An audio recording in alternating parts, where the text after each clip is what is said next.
This is Chapter 3 lecture, where we're going to discuss the structure of interest rates. In the previous chapter, in Chapter 2, we discussed the determination of interest rates based on the loanable funds theory. Their interest rates are determined based on the demand for the loanable funds and supply of loanable funds. We examine some factors that would have impact on the demand and supply of the loanable funds. Now, as a continuation, we'll discuss the structure of interest rate. In this chapter, we'll describe why different debt securities offer different yields. So how different characteristics of debt securities cause the yields to change. And we'll demonstrate also how to estimate the appropriate yield for any particular debt security. And at the end, we'll explain the theories behind the term structure of interest rate, which is the relationship between the term to maturity and the yields of debt securities. Now, let me continue the next slide, where we'll discuss why debt securities yields differ. Okay. Debt securities offer different yields because they exhibit different characteristics that influence the yield to be offered. Basically, different levels of risks of different types. That is why different debt securities have different yields. In general, securities with unfavorable characteristics, higher risk, will offer higher yields to attract investors. The yields on debt securities are affected by the next four factors. First, credit risk or default risk. Second, liquidity. And third, tax status. And then fourth, term to maturity, time to maturity. So we'll discuss these four factors one by one in the next several slides. First of all, we'll talk about the default risk or credit risk, the risk that the issuer of the bond, the borrower, may not be able to pay off the debt. That is the default risk or credit risk. Because most securities are subject to the credit risk or default risk, investors must consider the creditworthiness of the security issuer. When a company or a municipal government or the federal government is issuing bonds to borrow money or issuing debt securities to borrow money, investors must consider the default risk of these bonds and debt securities. Usually, securities with a higher degree of default risk offer higher yields. That is obviously the case. And for example, 1% risk premium of 30 million debt means 300,000 extra interest expense per year for the issuer. So risk premium can make a lot of difference in terms of interest they have to pay. Investors rely on debt ratings provided by the rating agencies. Of course, you can, as an individual, study the creditworthiness of the issuer of the debt, but it is not usually easy to do so as an individual, so there are professional rating agencies. And, for example, Moody's and Standard & Poor's, these are the rating agencies, the most well-known rating agencies. These rating agencies charge the issuer of the debt securities a fee for assessing default risk. So they do provide a service for a fee. And here in this table, here we have the Moody's scale, AAA to single C, and also Standard & Poor's ratings scale from AAA to D. And the first column shows different descriptions of these different categories. And we also know that triple B and above are called investment grade. And below triple B and lower are called junk bonds or high yield bonds. Right? Certain institutions are not allowed to invest in the junk bonds, only in investment grade bonds. So let's talk about this rating agency a little bit more. The ratings issued by the agencies are useful indicators of the default risk, but they are just opinions. There is nothing guaranteed in these ratings. Credit rating agencies were criticized for being too lenient, too liberal in their assignment of ratings on debt issued shortly before the credit crisis of 2008 as many highly rated, AAA rated debt issues defaulted over the next few years. Because credit rating agencies are paid by the issuers of debt securities and not by the investors who purchase those securities, agencies may have a natural incentive to assign a high rating. After the crisis, they introduced the Financial Reform Act of 2010, which established an Office of Credit Ratings within the SEC, Securities Exchange Commission, in order to regulate credit rating agencies. As a result of that, now rating agencies must establish internal control to ensure that their process of assigning ratings is more transparent. Okay, the agencies must disclose their rating performance over time, and they are to be held accountable if their ratings prove to be inaccurate. Okay, the first was the credit risk, and then second one is liquidity. And the lower the liquidity of a security, the higher the yield preferred by investors. Suppose two bonds have the same default risk and all other aspects are the same. But bond A has liquid market when bond B does not have liquid market. Actually, many municipal bonds do not have liquid market. Then you cannot sell these bonds A and B at the same yields. Investors would ask for high yields for the bond B without liquid market because they may get stuck with this bond without liquid market. So to make them buy these bonds without liquid market, they have to offer some extra. That extra is the liquidity premium. Okay, so second characteristic is the liquidity or lack of liquidity. And third one is tax status. Investors are more concerned with after-tax income. Municipal bonds are tax exempt. So if you compare the municipal bonds to corporate bonds or treasury bonds, equivalent risk, then you need to compare the after-tax returns. So this is how you calculate after-tax yield, which is before-tax yield times 1 minus T. And compare the municipal bond yield to the after-tax yield of the taxable bonds. Or you can calculate what is called the equivalent before-tax yield by dividing after-tax yield by 1 minus T. I'll show an example in the next slide of these two formulas. Suppose you have a corporate bond that offers 12% yields, which is of course before tax yield, and you are in 25% tax bracket. Then after-tax yield is calculated as 12% times 1 minus tax rate, 1 minus 25%. That is 9%. So you should be indifferent between 12% corporate bond with 9% municipal bonds, if other things are the same for these two bonds. Maturities and liquidities and all the other aspects are the same. Then the only difference is the tax status. Then there's 12% municipal before tax corporate bond, taxable bond is equivalent to 9% municipal bond yield, which is after tax. Okay, this table shows for different before tax yields and for different tax rates, you have this table. So for example, you're in 28% tax bracket and certain corporate bonds offer you 10%, then that is equivalent to 7.2% municipal bond yield, after tax yield. Okay, that's how you read this table. The second table shows the equivalent before tax yield. Now, suppose your municipal bond yield is 12%. That is tax-exempt yield. The question is, what is the equivalent corporate bond yield? That is how this is how you calculate 12% divided by. Suppose you are in 25% tax bracket. 1 minus 25% will give you 16%.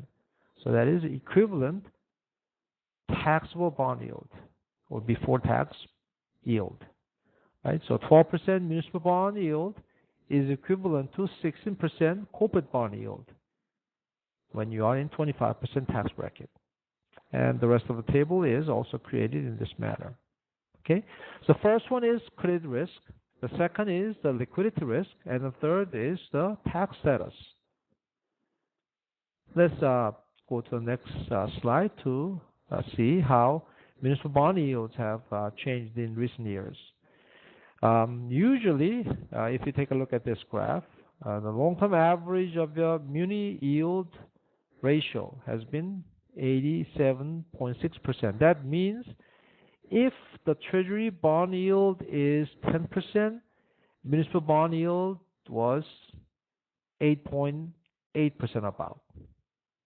Okay, that's what is muni yield ratio. That is the municipal bond yield divided by Treasury no yield, Treasury bond yield. The ratio was about 88%. Because municipal bonds are tax exempt, so for 10% Treasury no yield, municipal bond yield was 8.8% about.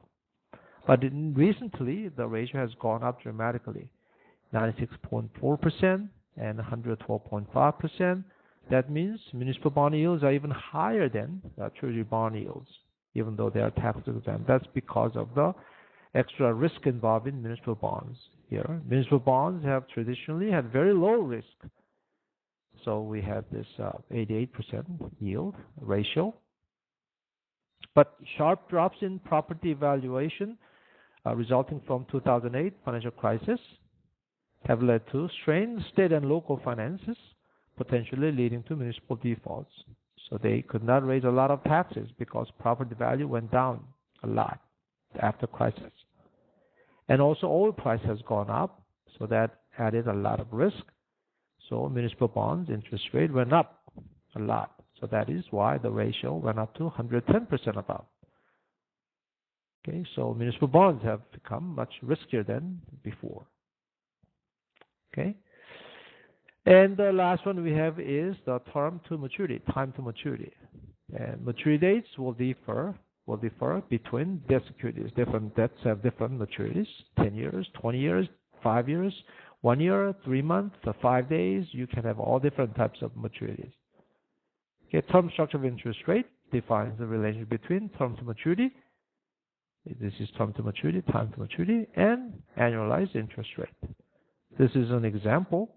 3-month Treasury bill interest rate is like a 0.1%, 6-month 0.2%, 2-year like a 0.7%, 5-year 2%, 10-year like 3%, 20-year, 30-year like a 4.7%. Just an example of term structure of interest rate. This type of curve is called the term structure of interest rate. Let's briefly go over the actual yield differential. Yield differential is difference between the yield of certain bond and the risk-free interest rate. So yield differential is defined as the difference between the yield offered on certain security and the risk-free. And usually yield differential is measured in basis point. 1 basis point is 0.01%. Even small yield differential can be very relevant to financial institutions that are borrowing or investing millions of dollars. Small difference can make a lot of difference. Let's take an example. You have a security that offers yield of 4.3%, and risk-free security offers 4%, and yield differential is 0.3%, which is 30 basis points. Okay, so usually measure this yield differential in terms of basis point, which is 0.01%. We have some examples of yield differential. Usually, commercial paper and CDs rates are a little bit higher than Treasury bill. Usually 1/10 and 0.4%, 10 to 40 basis point. Usually that is the case. Very small difference. This is for 3 months. This is difference between T-bill and CDs, and this is difference between T-bill and 3 months commercial paper. And you can see during this financial crisis period, the differential just jumped dramatically. And these spikes reflect the risk involved in these money market instruments. Usually these differential move together with the market changes. Okay.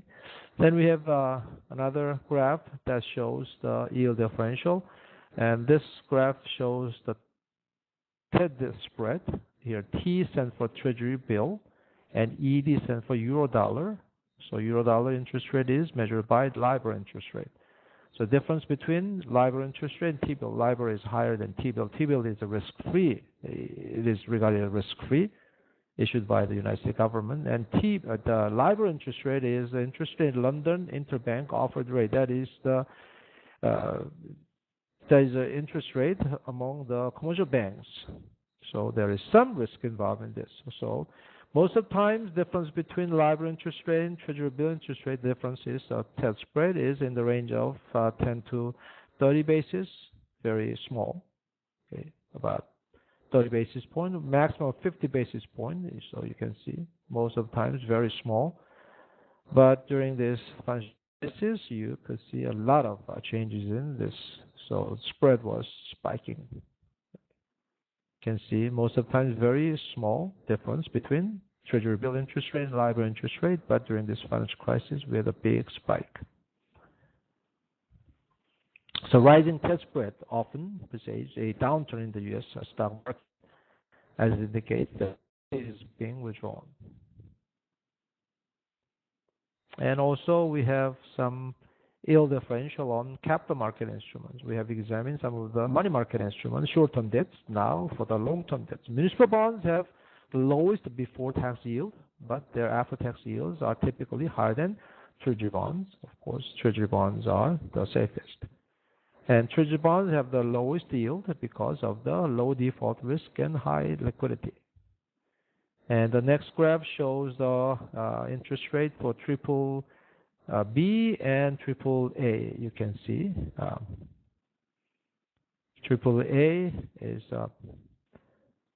highest grade corporate bond, and triple B, you can see differential throughout history. And here, during this recessionary period, shaded regions represent recessionary periods. During this time period, difference between the risk premium was really high for these recessionary periods. Risk premiums were getting higher.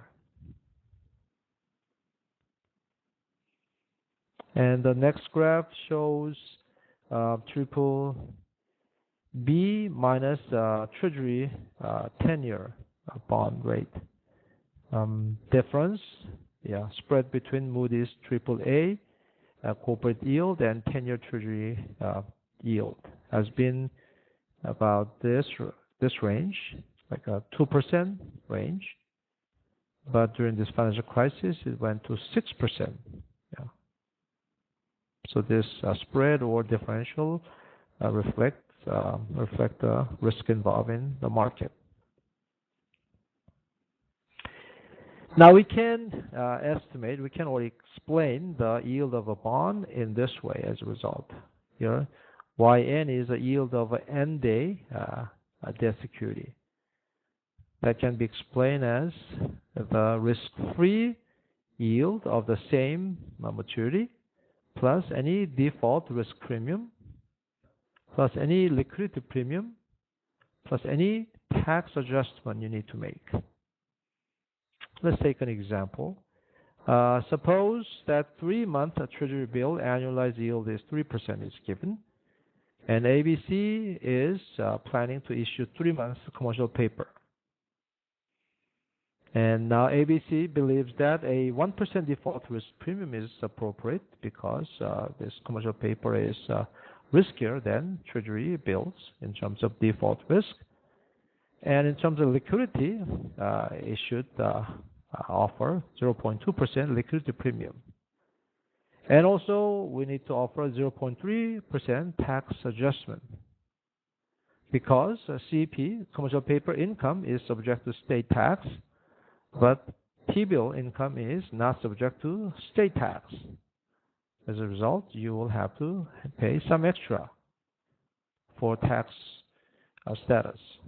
So, based on this information given, we can calculate commercial papers yield as 3% risk-free T-bill plus default risk 1%, Liquidity premium 0.2%, tax adjustment 0.3%. So together add up to 4.5%.